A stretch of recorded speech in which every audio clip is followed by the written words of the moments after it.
There are a lot of problems with the way we've organized our occupation of the landscape. Some of them are logistical, social, even spiritual problems, and some of them are ecological and economic problems. Any way of life that's based on the use of non-renewable resources and based on the hyper-exploitation of renewable resources, so-called, any way of life that perceives the world around them as consisting of resources and not beings and communities to enter into these reciprocal relationships with, is going to destroy its land base. This culture has been destroying its land base for the last 6,000 years. That's not very smart on a finite planet. We're really fucked.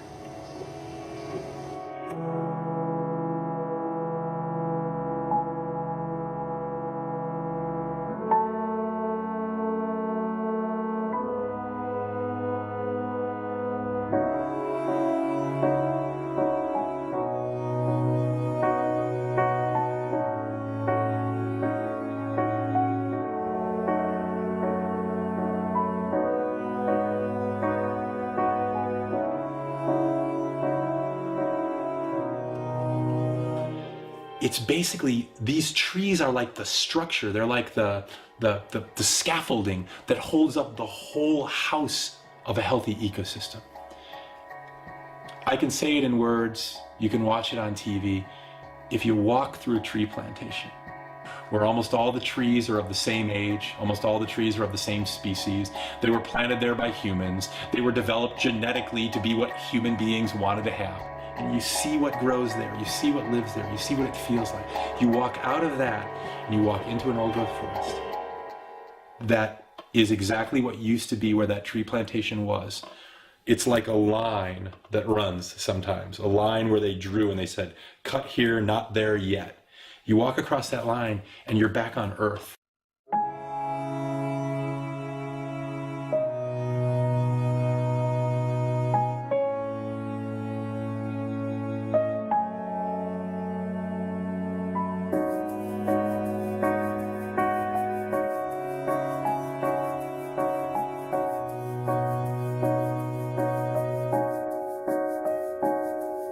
Machines come back after a certain number of years, cut it all down, do it again, and pretend like they can do that over and over. Just like the early farmers in America pretended that they could grow crops without fertilizing until the Dust Bowl came. So we deplete the soil, we grow the tree farm, and all the species are gone. Sometimes they're gone in that they just shifted to another place in the forest, but sometimes they're gone forever. And that's extinction. And extinction is not death, it's the end of birth. It doesn't come back ever. When I started writing Ishmael, I knew that we were attacking the biological diversity of the planet, but I had no idea that we had already entered into a period of mass extinctions. It's estimated that as many as 200 species a day are becoming extinct.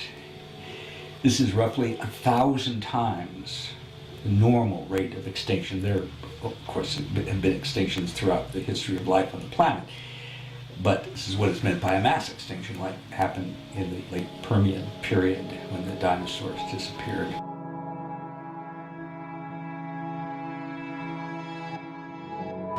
The historical assumptions we have about the, quote, great buildings of the world, the Egyptian pyramids, the European and Asian fortresses, the great and marvelous metropolises that we see around us. They're expressions of a civilization and they're great records, okay, but what are they records of?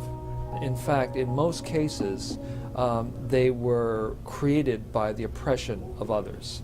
And in some cases, the downright slavery of generations and generations of people. And so you think, well, what's so important and valuable about that? What does that mean to us now? You know, we're still doing that today.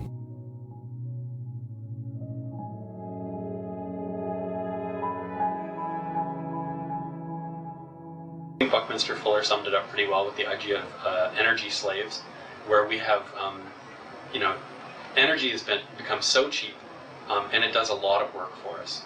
And if you were to convert the kind of the relationship between the amount of energy that each of us use in the city and this kind of way of living, if you were to compare that energy to the amount of human energy it would have taken in the form of slaves working for us, each one of us would have at our disposal something like 400 slaves.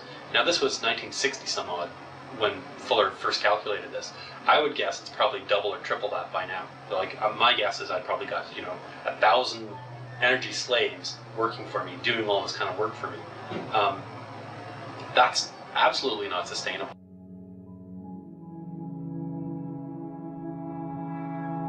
There's a lot of different reasons that our normal lives are things that we need to look at and change.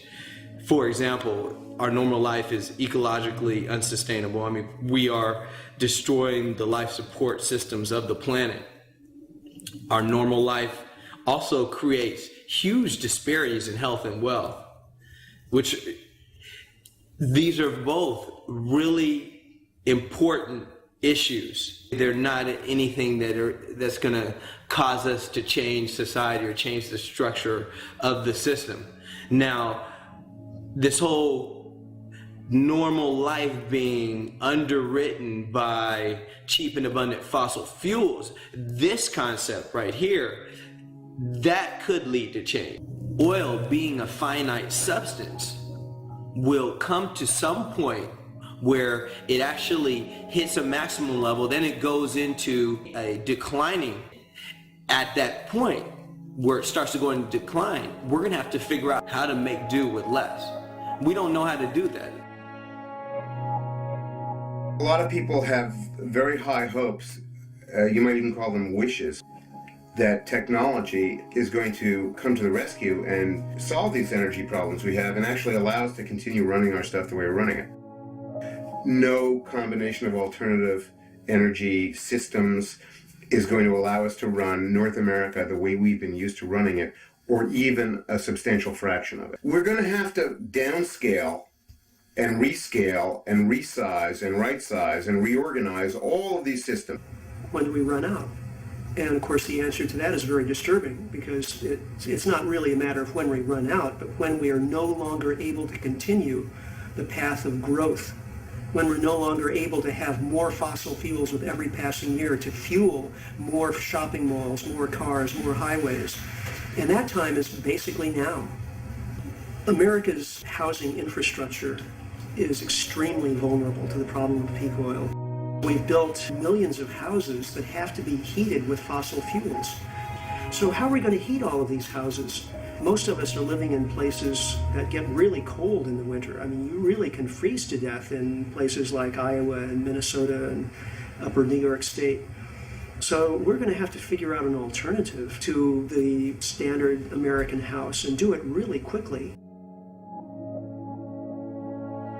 We need to reinvent our normal lives so that they are not only ecologically sustainable and not only socially just, but we need to make them much, much less dependent on fossil fuels.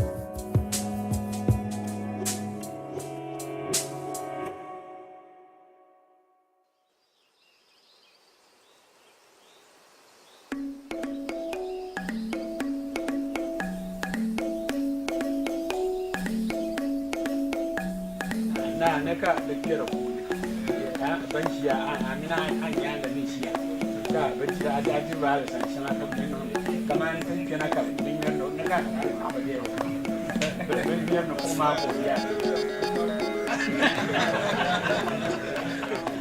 na kan ne man na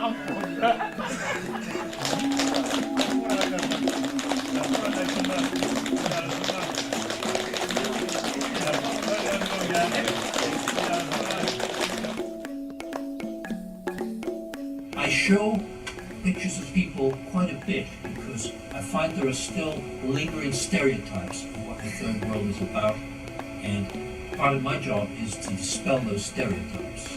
So I ask people, do these folks look like they're starving? No. Do they look unhappy? Do they look repressed? Are they badly dressed?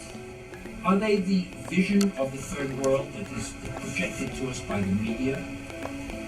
I didn't see anybody hungry. I didn't see anybody emaciated or looking like the pictures you see of folks starving. I didn't see anybody violent. In all my time there, I never saw a poisonous snake or an elephant or a bare breast or any of those stereotypes one has of Africans. Very hospitable, civilized, lovely people, most of them. I suppose there were jerks everywhere, but I didn't meet them. And I spent quite a lot of time in West Africa.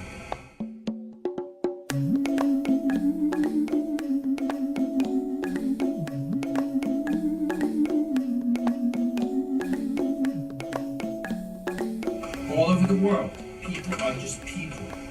And until we drag them into the cash economy and force them to go to work to do things they don't want to do, and be in factories to make cheap clothes for us or whatever it is, they're very happy in general. It's a subjective observation, but I've spent a lot of time with a lot of people. I think that's the generalization I can make. We tend to think it's them and us, but then we get looking at who us is, and I realize that our own ancestors not very long ago were actually behaving the same sorts of ways.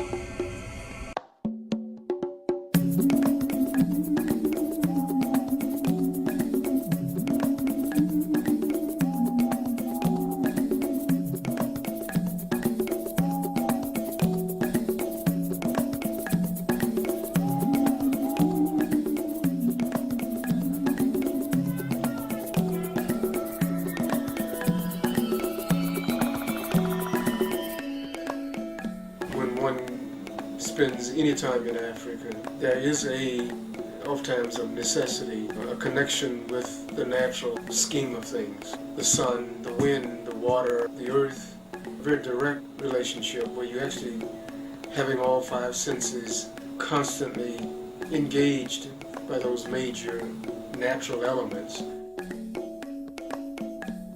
The beauty, the most fundamental beauty of earthbound and earth-centered building is the fact that it's easy, it's capable of being modified.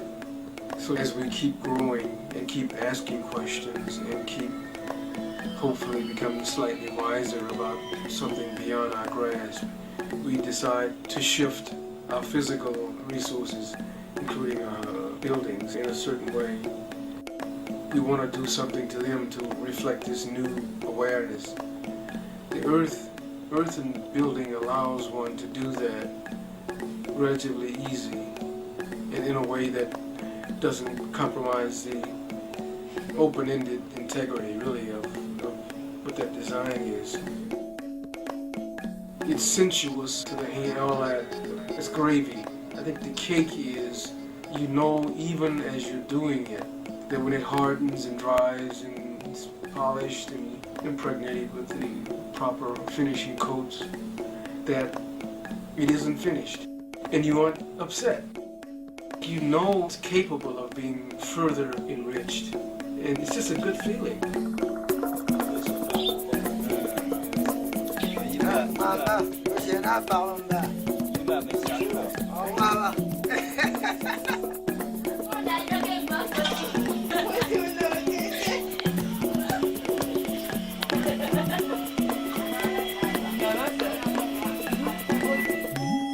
We have something called dawa tree. That dawa leaves, we soak it in water. And you see this gravel. After pounding this, we use the water, watering it, you will see that it becomes brown and strong like cement.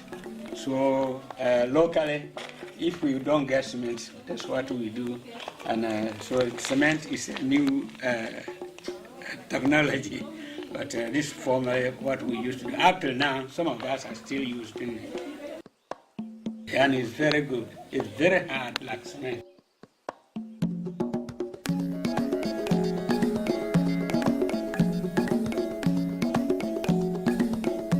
you have to change the roof every few years? When the grass are rotten, and it takes so many years before it's rotten. Some take more than 15 years, 20 years before you can change it. And up to now, it's more than 30 years now. This building, it's more than 30 years. You see, no cement here.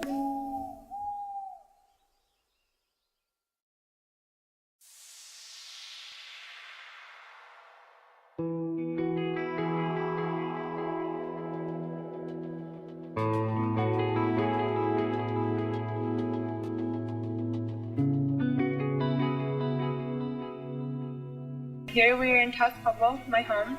This village is over 1,000 years old. Here within our beliefs, we feel that this is the beginning of time. And right here I am in front of my family's home. And everything here is actually all built out of adobe, water, and straw. What we do is we pour the mixture into a long rectangular mold with about 10 different sections. Each section is about 6 inches deep. And we let the mixture set for a few days or so. And once it is dry, we have what we call adobes, which are the bricks that the homes are made out of. And what we do is we put a foundation of adobe brick on the bottom layer, and we plaster with a certain amount of mud on top and make it a nice flat surface for the floor of the home. And then we just build on the inside, from the inside out. Generally, the walls themselves will only be 1 adobe brick thick, and just depending on how each family maintains their home, each home contains over 100 layers of adobe plaster itself, because we do repair our homes very regularly. So in general here, we try to keep the lifestyle very simplistic. We live completely for the land and maintaining its beauty and the sacredness to us.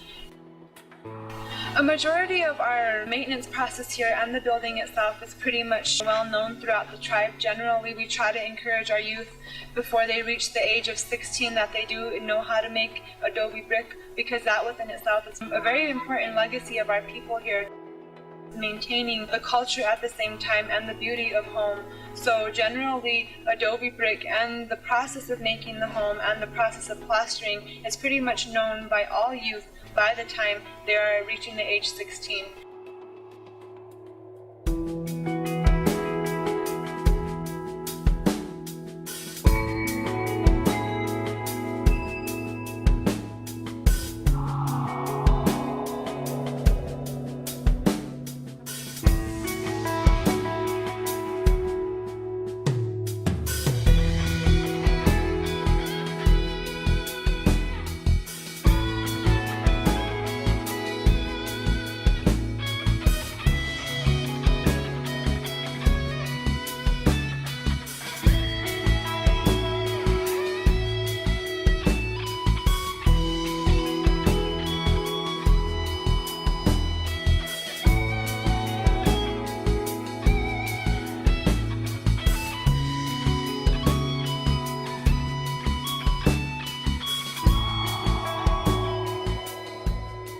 Permaculture is the way that we become indigenous to a place, the way that we really attune ourselves to what grows there, what lives there, how all the systems of nature work there.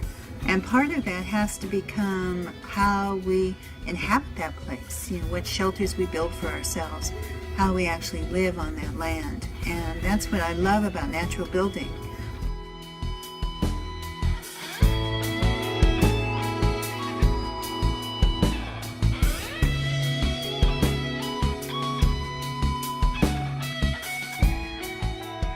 All of our ancestors knew how to do this, and all of them built with mud and with indigenous materials, and all of them knew how to create beautiful things, or at least somewhere in everyone's ancestry, somebody knew.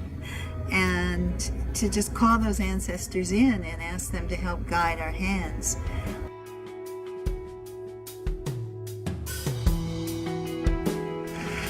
Fantasy with building and architecture started at a very young age for me, building stump forts, tree houses. I was forever in my youth involved with scrounging materials and building. Tree houses pretty much were my main theme in my youth. In high school, I really got into an architectural program. I spent a great deal of my high school time drawing really wild and creative, curvy buildings. But I found a really creative builder that I was really impressed with his work. Visited him, looking at him, and I showed him some drawings that I've been doing. And he says, you know, you better go buy a hammer, because nobody's going to build this stuff for you. So I took his advice, I bought a hammer, quit college, and I started to build. I built my first house.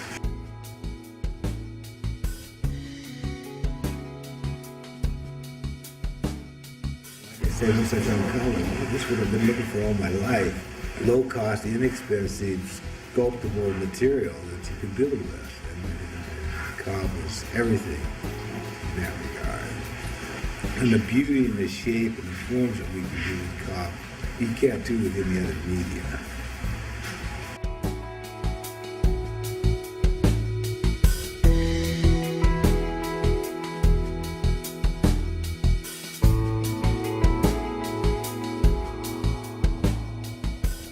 It was a great process of determining what I would be doing in the space, what my needs were, what the needs were if other people were here. So I designed the house with things in mind, like I have a window that's on the south side that has shelving in it for sprouting wheatgrass. And there's a little warm nook that's a good spot for sourdough cultures and yogurt cultures. It's those kind of qualities that really excite me about living in a cob house. It's like a little ship, it's like a little dance that you do in the space, and the more in tune you are with it, the more efficient it gets. Actually, this house was really a fun experiment in planning in all the little exciting things that I could, like the compost chute going through the wall, the PVC pipe goes through, and then it connects to a hood that affixes to the tube and then to a bucket, so it's a closed system. The little altar nook over there, it has a mirror in the back of the niche, and the mirror is actually angled forward so that then when you have a light, a lamp in that nook, it casts the light down onto the table that's sitting in front. So those little things are really exciting.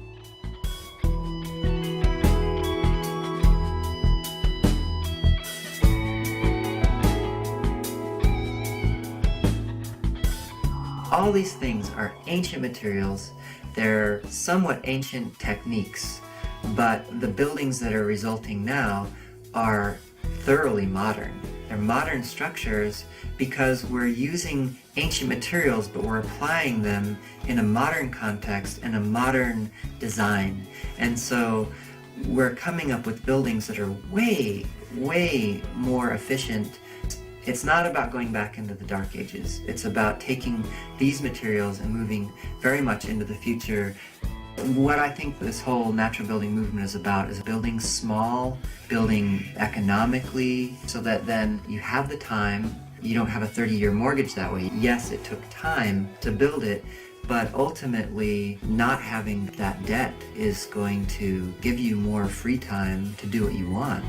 And I would much rather be at home puttering around fixing my stair or like the little board that springs loose than in some veal fattening pen at a computer for somebody working for somebody else. Why? What's the point? It's a really great trade-off. I love that. I love that idea.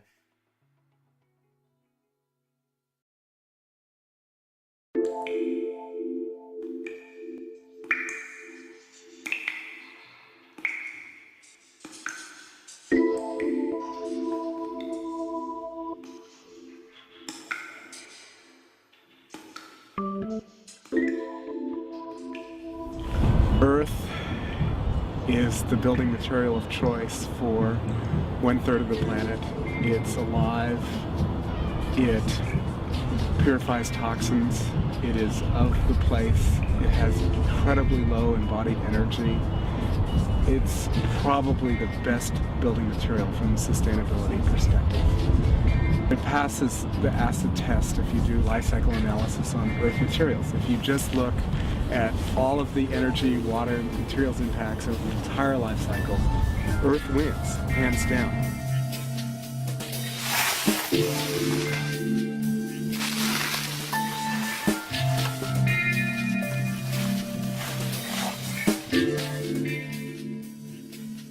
The biggest advantage of earth building is that earth is such a ubiquitous material. Most places that people are building, there's earth. And that's huge. That's a huge, huge factor.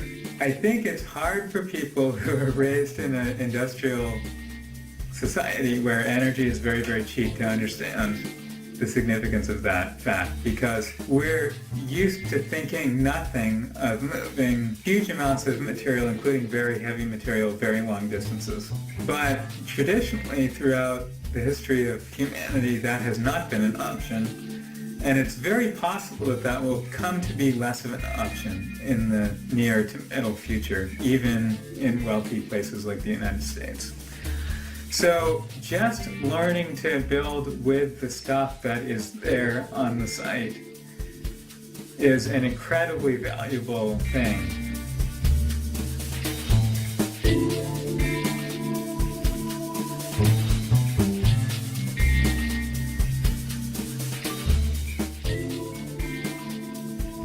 One of the other big advantages that Earth has as a building material is its weight.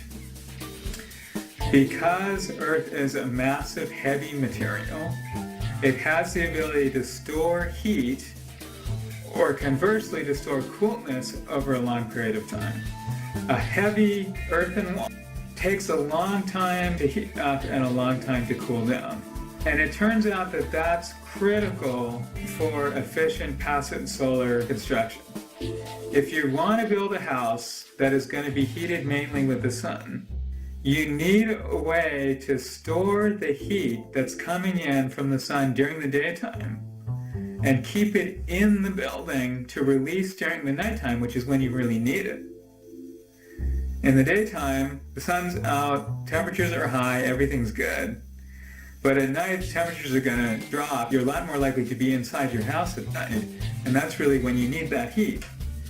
So the thermal mass of Earth, either in your walls or in your floor, can hold and store that heat until you need it.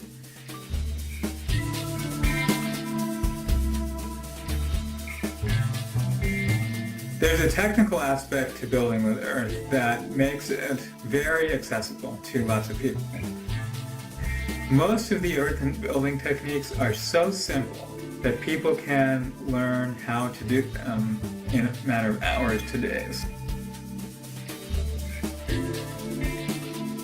We have lots of experience from Cobb Cottage Company in workshop teaching of people who took, say, a week-long workshop with very little to no previous building experience and went from that directly into building their own homes. Usually people require some help with the more technical aspects, but the actual earth building technique is so simple that most people can pick it up very quickly. It's very, very easy for people without much training and without much technical background to achieve really spectacular results. In fact, it's practically inevitable. I've almost never seen anybody build anything out of Cobb that wasn't beautiful. So that's pretty remarkable in and of itself. Still haven't seen it really turn into a mainstream technique that's being used for mass housing developments. And maybe it never will. But in the meantime, I think the biggest impact that Cobb is having is allowing people who want to be building for themselves and who don't have a lot of resources or a lot of training to learn a technique quite quickly that enables them to build a really beautiful and really special home for themselves.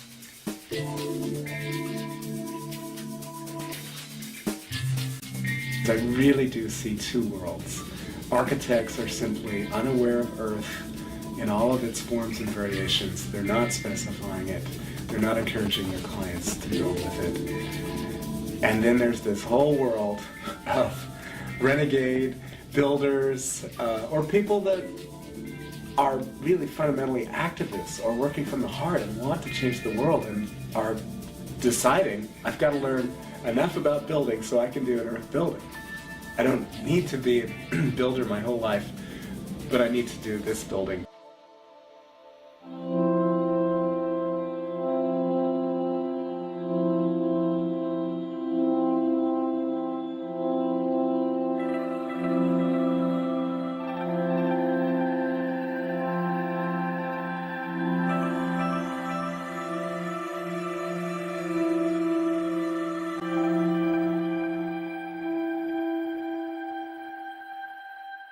One young woman came in here yesterday, and she really got it.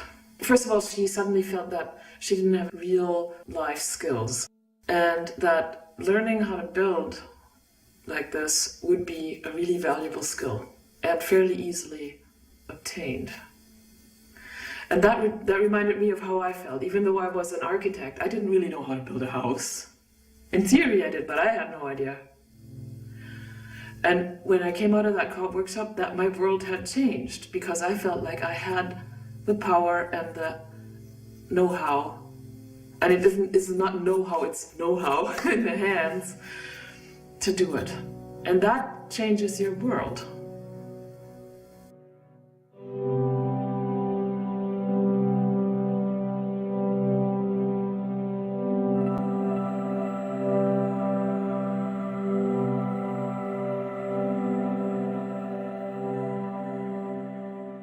It was wearing out my body, especially my right arm, and especially my elbow and my wrist, from hammering and sawing and all the noise and toxic wood and stuff. And it was just like, I was getting fed up with that part. So then when I saw that you could build without having that right armness and that poison and noise, you know, really excludes other people. You don't go up to somebody who's sawing a board and say, "Hi, what you doing?" But this whole idea of the cob was so inclusive of people and so much easier on my body and on my nose and, you know, my lungs and everything. And then, of course, the wonderful people that it attracts just expanded my life and my experience of learning how to get along and gathering and working together. And so it ended up being this much bigger thing than I pictured in the first place, which was just like, oh, this is so beautiful, this is so cool, you know, I want everybody to do it. And then slowly it just became that I don't even care that much about the cob itself. It's the process of the people getting together and sharing and realizing that they can do what they dream, or that they can be freer of the expectations that have been put on them. And cob kind of tells people that in a real cellular way. And you can watch how it affects the people. You know, at first they're kind of skeptical and asking technical questions and, you know, frowning, and then by about day 3, they're just laughing and they're covered in dirt and they're having conversations, deep conversations about what they maybe could do in their life. It seems to be a standard sort of evolution process that humans go through when they're cobbing and working together and giving up that, okay, we have to look good and clean and, you know, I'm doing what I'm doing and you're doing what you're doing, where you just eat together and you work together and create together and make decisions together. It's just selfish. I don't do it because I want to save the world. You know, I do it because I want to save myself.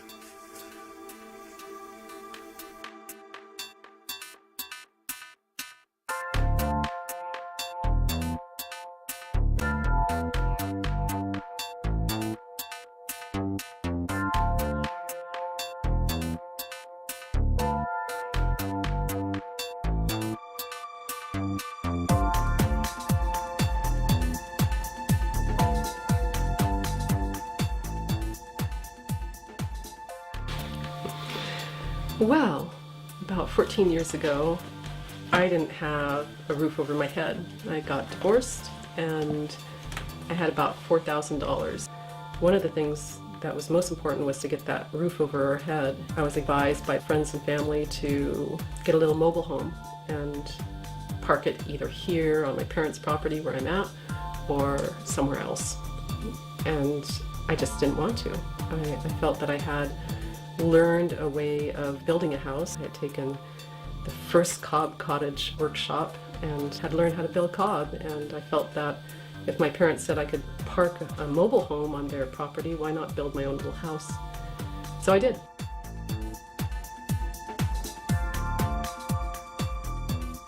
And I started building it pretty much by myself, but my parents helped with some of the woodwork. And 4 months later I moved in and have been living happily ever after. So it was a very quick process, and it was never regretted. It was wonderful. I think of the mobile house once in a while, thinking of what it would have been like to live in one of those boxes, and there's just no comparison. I've never since then doubted who I am, because when you follow that first crazy dream, which Cobb was for me, why should you have doubts about anything else that you have inside you, other dreams you have? So I've tended to think that Cobb has strengthened who I am, and that strength is shown to everybody who comes and visits, you know, whether it's for a few minutes or for days, or old friends or new friends. I think they feel the strength of the house because that's what was put into it, was my own strength. And it's a testament every day to me that I did it, I can do it, and I can do just about anything. If it's a good goal, go for it. So, yay Cobb. She was, how old were you then? 9. I was 9. Okay, you forgot your own name. You forgot my age. Right. So maybe you'd like to talk about Okay, that. okay. About that.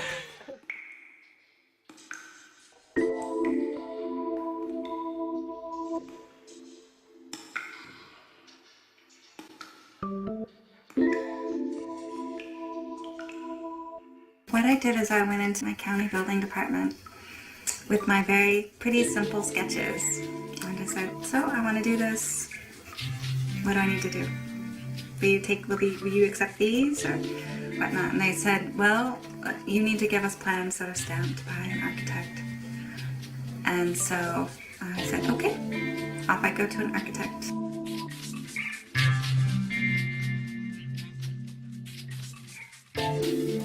What it kind of boiled down to was that everybody in the regular permit process, all the different people along the way, everybody kind of gets their fee for their little bit of paper. And so, okay, I want to give you your fee and I want my piece of paper, so let's just make this work. And that's kind of what it almost boiled down to. I just paid all these people along the way. Everybody got their little bit of money. And I went back into the county and they said, okay, well, great, looks great. As long as it somewhat resembles the plans, we'll okay it. And that was that. And everything worked out. I did it.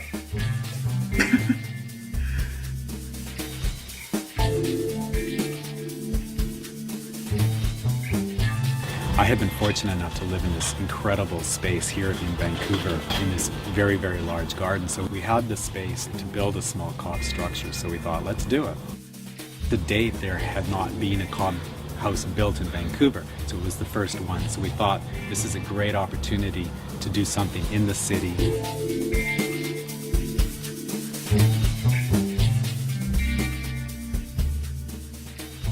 And at that time, not many people knew about it. Certainly building officials didn't know, so that's why we kept it under 100 square feet. So we didn't have to deal with code or permits and any of that. Yeah, I mean, people love it. People just love it. I mean, people fall in love with it. It's pretty cool.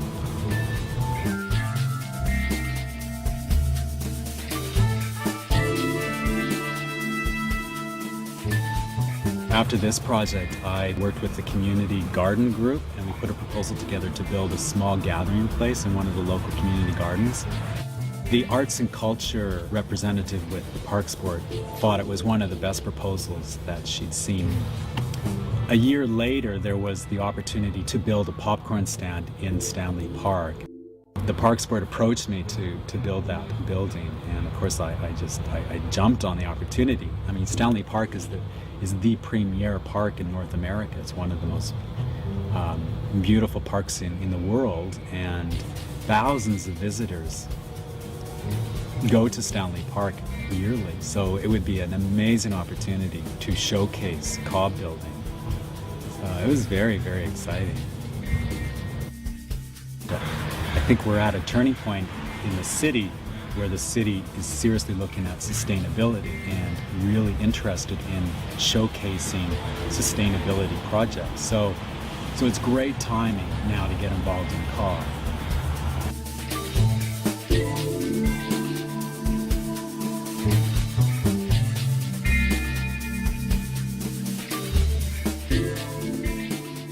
Having the city get behind it and support it to the degree that they have legitimizes Cobb in a way that we haven't seen before at that level.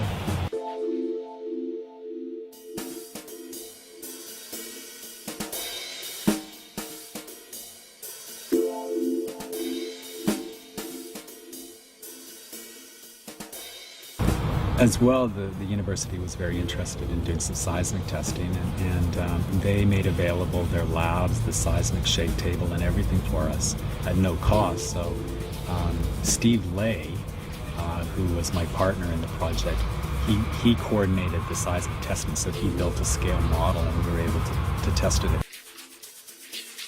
The main thing for the earthquake design, we managed to conscript Professor Carlos Ventura at the university, who was engaged in building a rather large shake table for testing buildings and elements of buildings and earthquakes, and prevailed upon him to test our Cobb building. So a half-scale model was built using exactly the same techniques as will be used in the full-scale model, and the building was put on the shake table and tested to destruction. And I will say it defied all expectations and survived the testing very well until they put on an earthquake. It was about 3 times the maximum credible earthquake that could possibly occur in Western Canada, and managed to crack the thing up. Even at that stage, it didn't actually collapse, but parts of the walls fell out.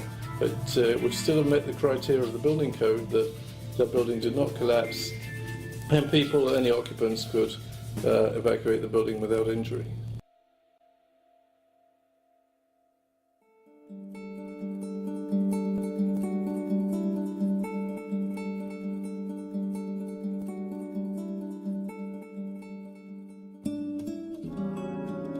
An old guy called Alfie Howard, who is quite well known in the Cobb building world in these parts. He was probably the first person in this part of the world to begin the Cobb revival.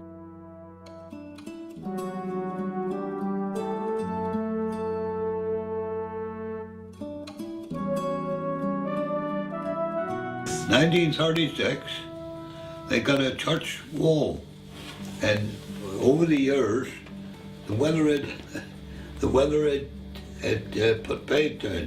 He come down, and they insisted that he had to be put back as he was before, because he was listed.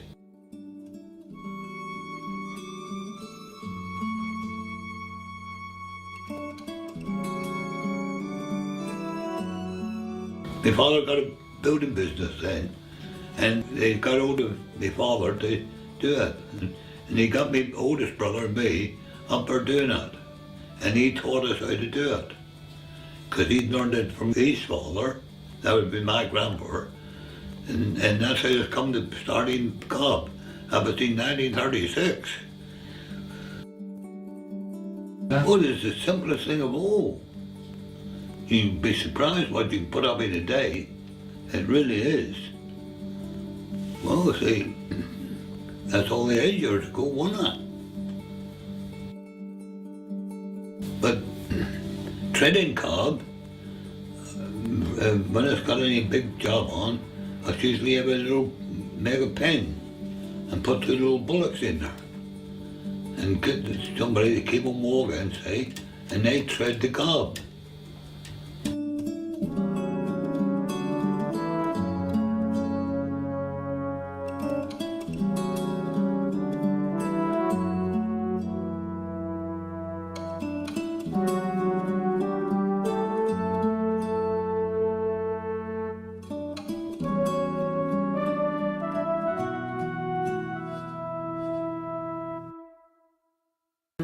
It was a very different and quite a sobering experience coming back here and working on that project, because it's very different. For a start, the method is different. You use a pitchfork, so you really don't get your hands in it, and it's a very different kind of. I would say in the States, it's in the way that we were taught. It's that very sort of tactile, touchy-feely. You know, you put all your heart and your soul into it. Whereas we came here and it felt like we were on a sort of a conventional building site really, but just the material was different. So the approach was still quite conventional and conservative. It was just a different material. But I come from this history of tradition instead of from a new wave of a new movement. Let's use this as an eco-material.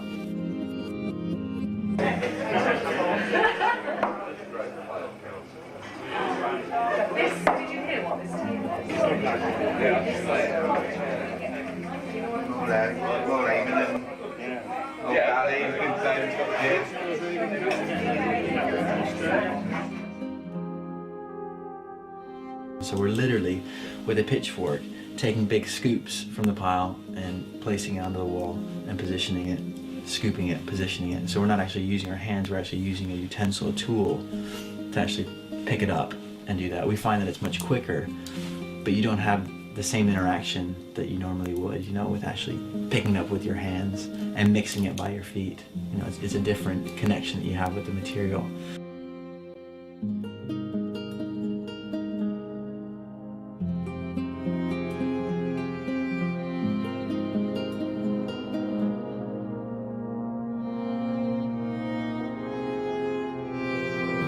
Yeah, I mean, I use a JCB now. I've only recently got, I've been building in Colburn, I don't know, 15 years or so, and I only got the JCB 2 years ago.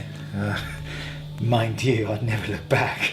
It's a perfect tool if you've got the site where you've got accessibility for that kind of size of machine, you know. It just takes all the laborious mixing out of it, and you can still be very creative with it, but, you know, just get a heck of a lot more done.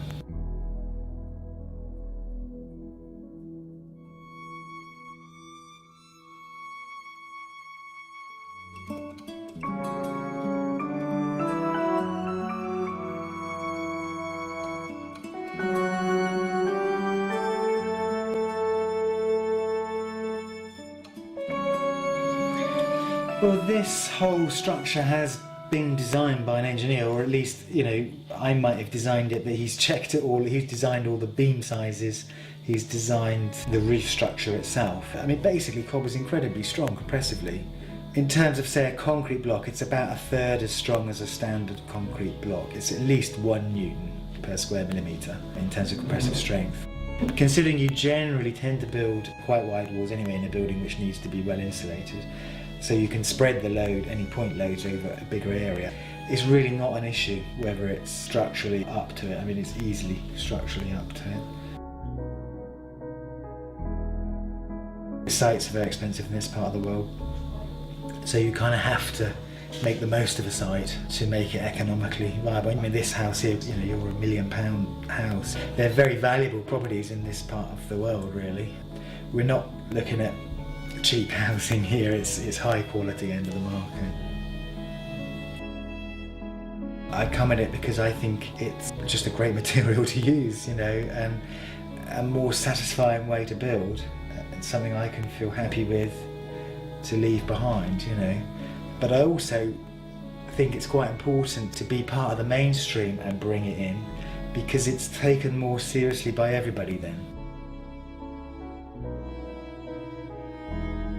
Working away, doing very simple building techniques, and somehow I got this award from the Queen, and she invited us to come to Buckingham Palace, and so we spent the evening at Buckingham Palace.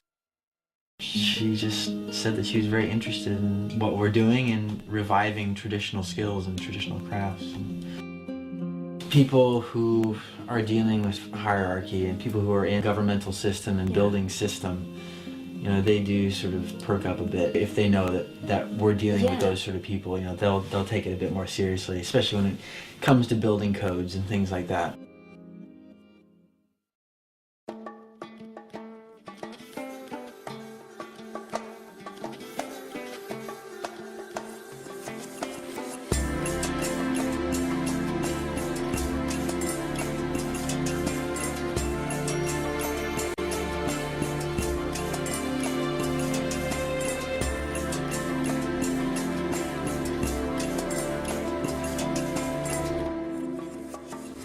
Earth buildings in Yemen, I wouldn't call them earth buildings. I would be more specific, because there are various types of buildings that use materials which are from the very soil or the earth or the ground or mountains or wadis.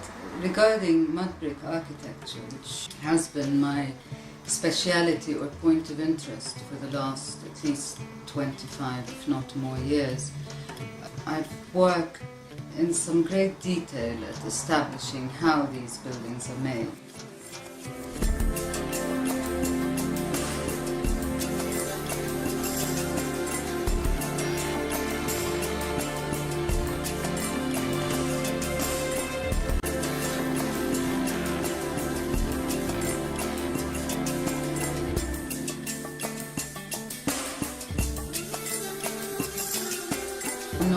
historian, so I don't like to attach dates to buildings.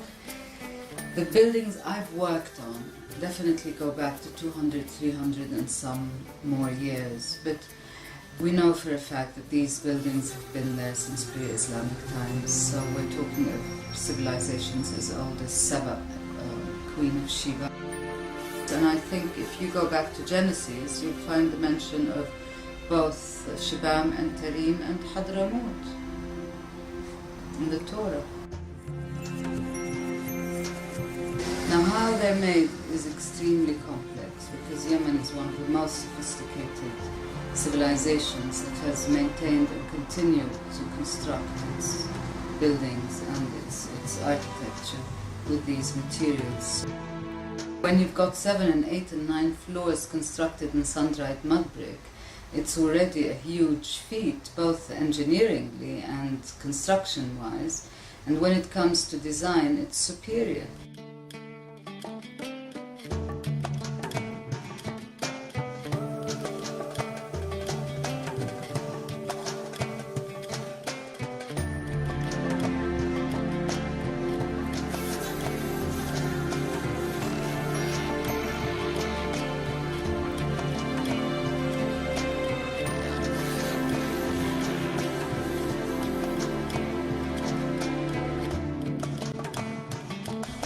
So, whether you construct palaces in sun-dried mud brick and can build up to 40 rooms and 40 bathrooms in one building, as in Khayla, for example, one just has to look and see,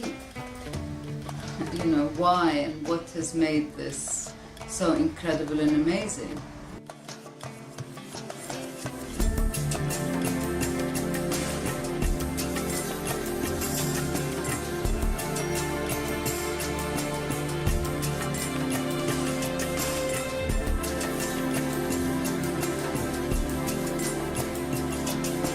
You know something, apart from trying to be philosophical or sounding scientific about the ecology of these buildings, essentially the fact that this architecture has worked so well for hundreds of years for its inhabitants, and it's an architecture that can identify as a culture, as a deep, profound culture, which is very closely related to the socio-economics of communities that have lived there and that have mastered and been the masters of this civilization for so long, I think in itself ought to acknowledge the importance of it ecologically and otherwise.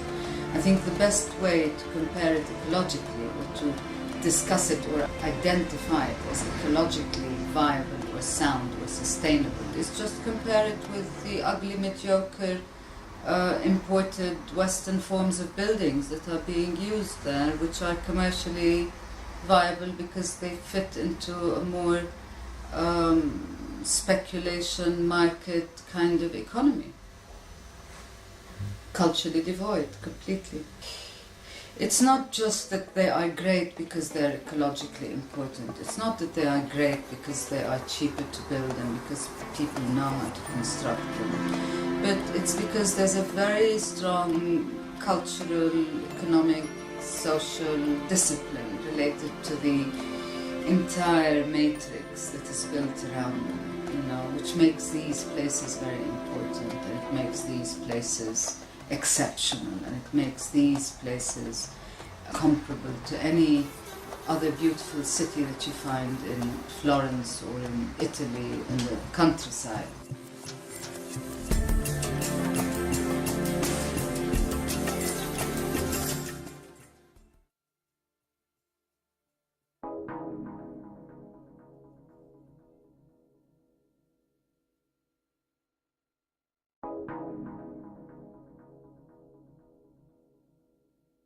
So if you look back at the history of humanity, or if you look at what's left of indigenous people, you quickly come to understand that human beings evolved to live in small, what we call human scale, for a good reason, small groups of people, face-to-face communication, the experience of being in close communion with other people.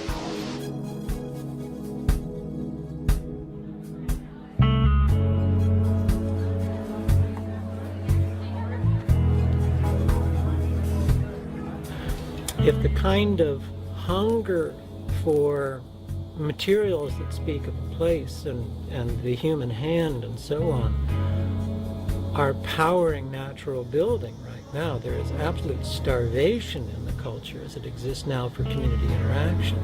And so it's a tremendous need waiting to be met. You know, we have all kinds of synthetic substitutes, if you will, for community now, these things where people try and get together to do things. But the ability to walk out your door and get your required daily dose of human interaction with people who aren't part of your nuclear family is absolutely going unmet. And so that's why that the work that's happening up in Portland with the Village Building Convergence and City Repair and so on excites people so much, because it is the ends toward which natural building was ultimately meant to be the means.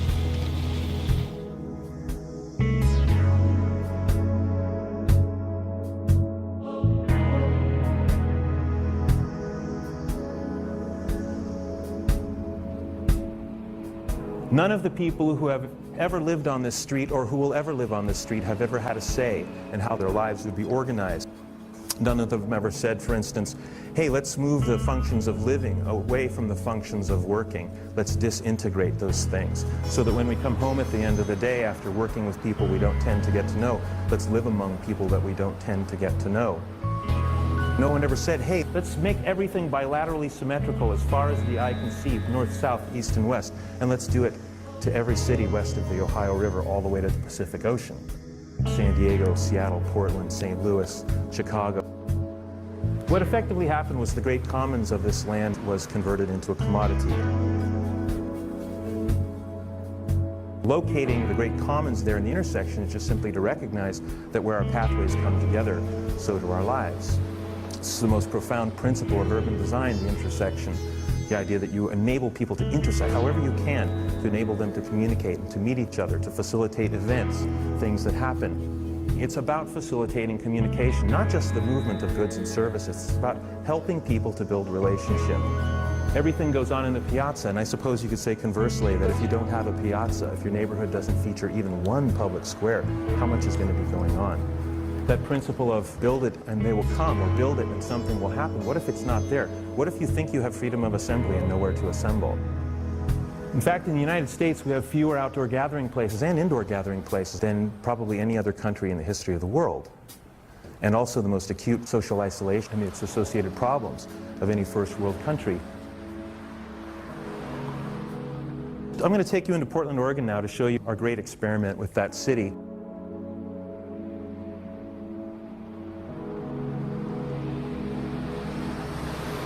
We looked at the city as a whole. We compared it to village-based cultures that have many more gathering places and ways to connect. We noticed by these comparisons that Portland alone was missing between 1,500 and 5,000 outdoor public gathering places. So we thought, okay, let's put one of them back and just see what would happen. In advance of this day, when we came out to paint the street without permission, we were building these little structures in an adjacent yard about a block away. A place for neighborhood news, a 24-hour tea station, a family-sized bench, a kids' clubhouse, a place for art and poetry, all these trading installations, a stage, and a little library. And of course, what we were doing was we were seeding a garden of the village. We were regrowing the village heart with all of the functions and amenities that you'll find. Go to Europe, go to Africa, you'll find all this vitality at the village heart. So we were saying, we can have that too, we ought to have it. What we were doing was calling attention to the fact that we didn't have even one public square in the entire city, not one public living room, but we built one in Portland, and it had this incredible catalytic effect. It was so inspirational to a city that it had never even known what this could be like. It said that there is a place where we all belong, where time and space is not for sale. It was so successful in building community, it's just the barn raising. It's not even a new idea. It's an old idea that is our absolute birthright. Get together, do something that uplifts the common life, build relationships that way, dance, eat together, wake up the next day with new ideas, not so afraid of each other or the world. So very logically here in the Sunnyside neighborhood, you see the neighborhood taking their emblem, the sunflower, their logo, and laying it down on the street. So it's a very exciting thing. You just build an example, people experience it spatially, and then they can start to talk about it, and then other people want to do it.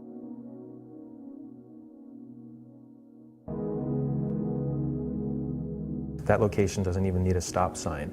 People just come to a stop where they slow way down. The way we understand the effect is that they can see from a distance that it's different from everything else. So place is used to calm traffic instead of barriers.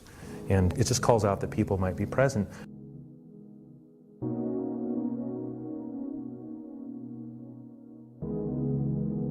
Those are small projects, and so are these. And each one of them is really a node. It's a way that people connect, intersect with each other. It's something that draws them, attracts them, gives them something to talk about.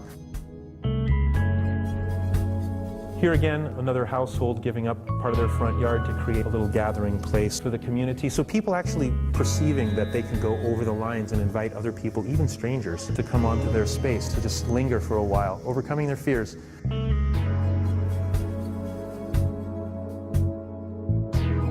This is called the Memorial Lifehouse, where a young man named Matt Shekel was crushed by a large truck that went through this stop sign. His bike was locked to the base of the stop sign, and people kept bringing flowers and mementos. And he was very popular in the alternative transportation culture. His mother would come and sit on the corner and cry. And finally, one of the neighbors, the woman who lives on this corner, who had held Matt when he was dying in his last few moments, she came out and invited people to just take a piece of her property and make a memorial to Matt's life.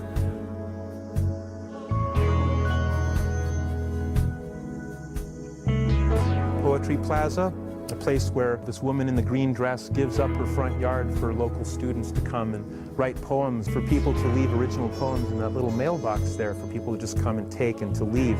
So this is where people are saying, I can give up this space that I have and enable other people to access it.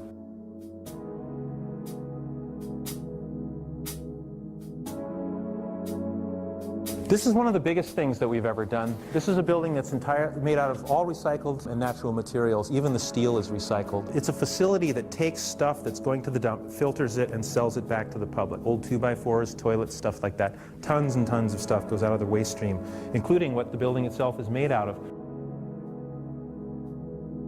But it's just profoundly important to embed our new understandings and visions and awarenesses as a society in the physical landscape around us so that we can see that our understandings are shared and that the world is changing.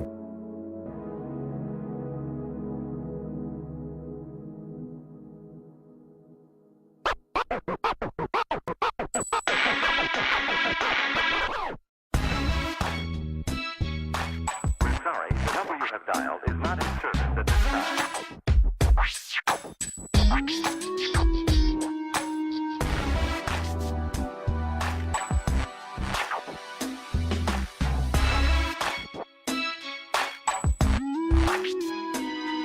This community is an historical neighborhood. It's been here since the 1800s.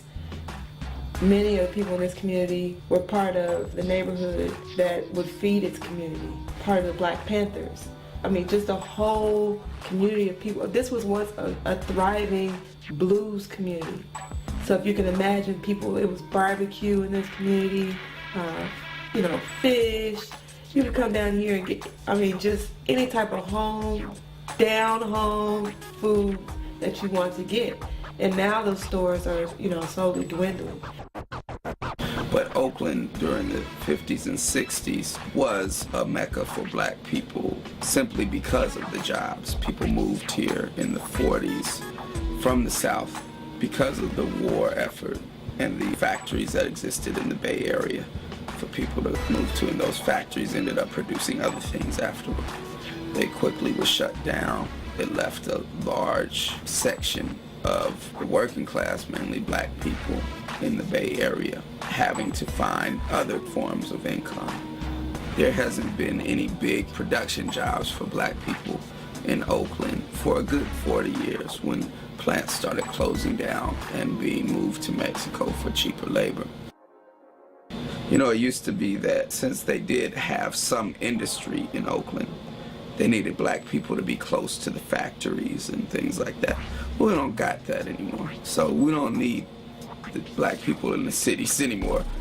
We know that one way that gentrification works is by saying to people that may be consciously or unconsciously racist that you won't have to deal with these black people that are here. They're either going to be gone or the police have them locked away and scared enough to not come out. When you look at what City Repair has done with corners, this is very interesting because these corners are well utilized all the time. And there's a sense that the corner is a place for show time, so to say. It's a place for fashion. It's a place for conversation. But it's never really a comfortable place because you can have enforcement coming at any time. People will call the police on people if they see a bunch of young black people hanging out on the corner, and just call the police. Police will come and harass people and this and that. And even if nobody gets arrested for having things, after a while people are like, I'm not hanging out there. That in Oakland they had 350 cops just 3.5 years ago. Now they got 1,000 cops patrolling black people. San Francisco's doubled its police force, and every area, major metropolis where black people live all across this country, they've doubled, tripled, and quadrupled their police force, equipped them with tanks, all kinds. We got to stop it, brother. Let's get together and unify.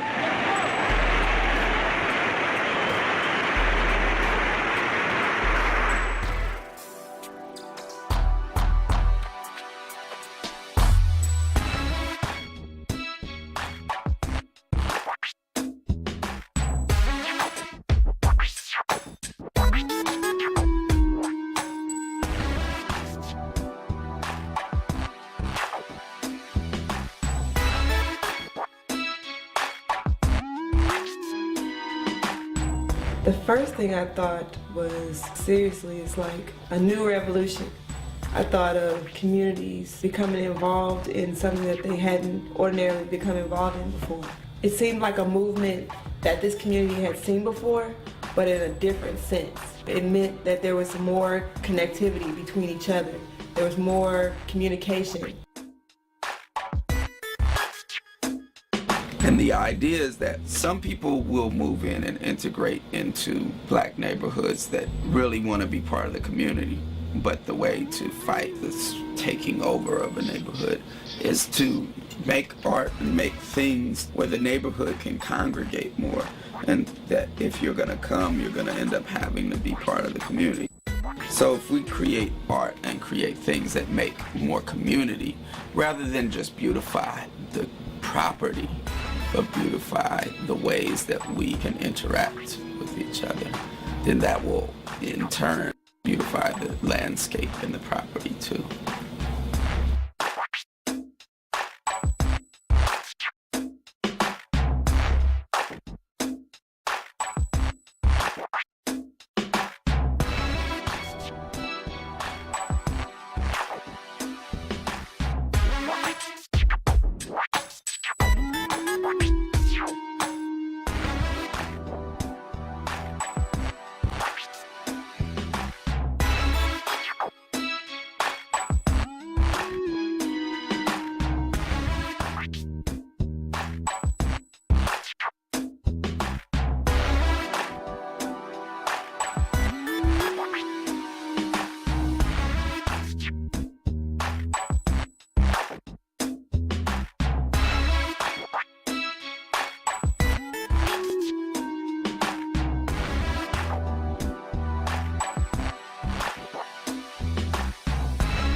The traditional building style of Thailand was lightweight housing, using bamboo, using other grasses, thatch for roofing, bamboo for structure. People didn't really use a cash-based economy. It was barter-based, and they had what they needed. It's about 30 years ago that the cement industry started spreading itself throughout the world.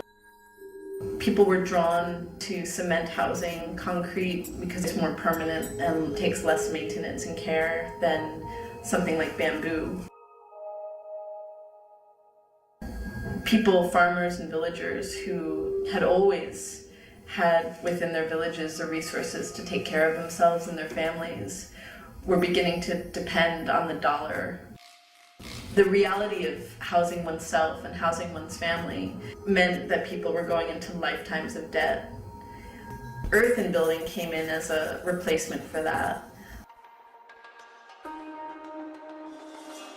I was in Thailand and was on a little fishing boat, and the man behind me I thought was pretty interesting. So we struck up a conversation, and within 10 minutes he shared with me he was the director of one of Southeast Asia's kind of most established activist training centers near Bangkok. And I shared what I was doing, and he invited me to come teach in Thailand. We didn't know what the results would be or who would be interested. We did a 10-day workshop, and hundreds of people got turned on. We started helping villagers get out of debt and learning again how to be self-reliant when they have the option to build with earth and create long-standing homes that would serve them well. So earthen housing now in Thailand is really an alternative to the environmentally and financially costly cement housing.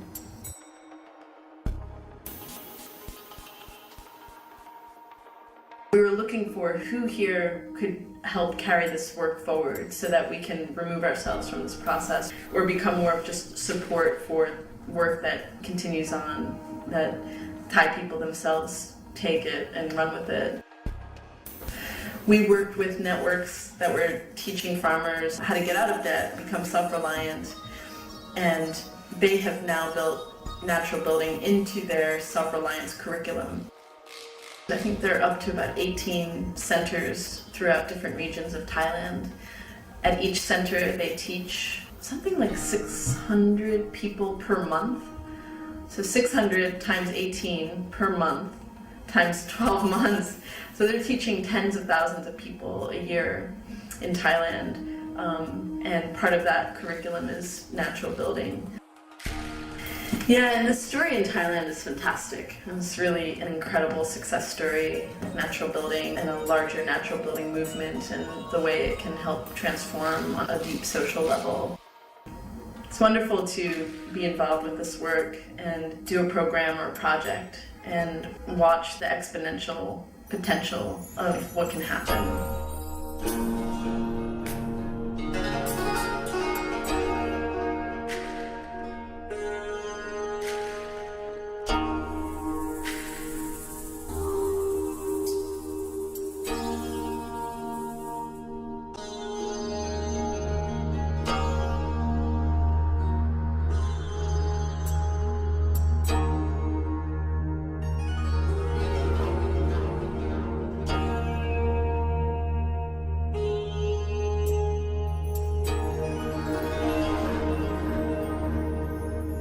The challenge we find is that what you need is a really deep connection with your local community. And coming from outside, that takes time. If you're going in as a bunch of people who are wanting to help or do good or something, it just becomes just a continuation of that same paradigm.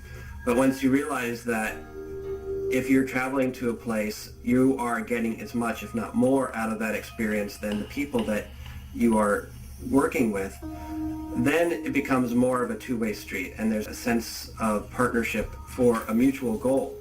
And that becomes a different thing. And I think it increases the possibility of success because there's less of an imposition of an idea that's coming from outside, but more of a, hey, let's figure this out together. One thing to me that's beautiful about natural building is that you don't have to speak the same language as the people you're working with, because the language is more about the body and the mud and the materials. When I first worked in Thailand, I was working with people who, many of whom we didn't speak the same language, and It was so much fun, and they're so into it, so energetic, and I had never before worked with people who so smoothly just flowed together. Not much organization had to happen, not much talking and planning, it just happened. And I think working with people who are connected to a village-based culture where there's a sense of cooperation and doing things together regularly, that just filtered through everything we did there. I learned so much more about the spirit of cooperation and having a really good time on a site.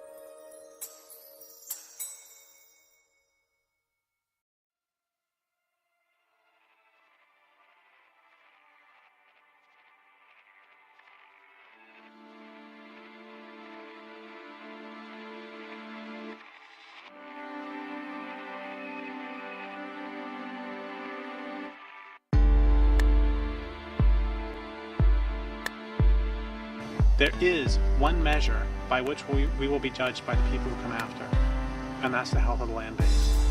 That's the only thing that matters. The only thing. They're not going to care for nice people. They will care that they have water to drink, and that they have food to eat, and and they're not being poisoned, and that the planet hasn't gone to runaway global warming. That is what matters.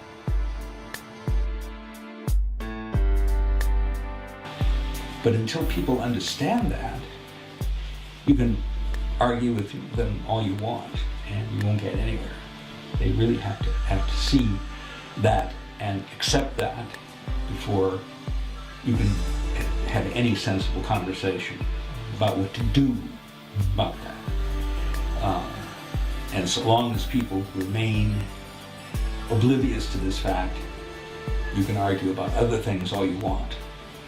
But, till they see that we really are facing a calamity, not for the planet, because life on the planet will go on just fine without us. But we are in danger of making ourselves extinct. It's very hard to imagine what a long-term future is going to be like for architecture, what the long-term plans. We can look to 2,000 years ago, but the game is completely different. All the rules have changed. The resources are different. It's impossible to know how we're going to be living on this planet, if at all, in 100 years, 200 years, or 300 years. The industrial experience was a story with a beginning, a middle, and an end. It was a narrative. It wasn't just something that is established and then goes on forever. That implies that we're going to need to know how to do engineering on a small scale, on a local scale, on a doable scale, using materials that are common and still available, and technologies that are not too high. That's why for me, give me the space that I need. It's not a lot. Make that space efficient. Make that space healthy. Make it in a way that when it's over, I feel good about what's gone because of what I did. And make it in a way that when I'm gone, it itself is just going to melt back into the earth. And it's not going to be a big eyesore. It's not going to be a gash out of the forest. My house is not going to be a gash out of the forest. I've been in many cob buildings, and they're wonderful. Cob is a real favorite of mine because you can be so playful with it. You can make these shapes, organic shapes, and so on. You can build hobbit houses, and you let your imagination run wild. You're not confined to these, flat walls that end in square corners, which is really so boring. The square box is in fact one of the worst structures you could ever invent. You notice that nature never has anything square. There's a reason for that, because probably if there was anything square ever in the 5 billion years history of nature, it would lasted maybe a minute, because the square box is probably from my research, the most inefficient, ineffective shape in the universe.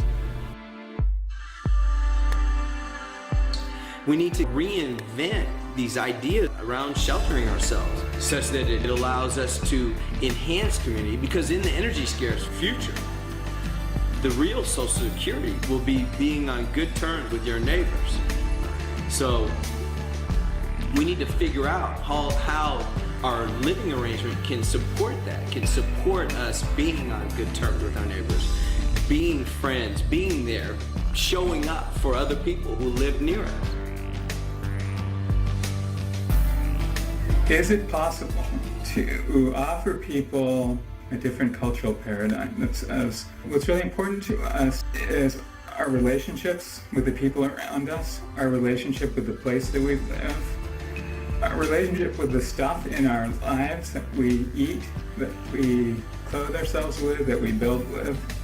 By focusing on those relationships, I think there's a positive ripple effect that will lead out into the rest of the world.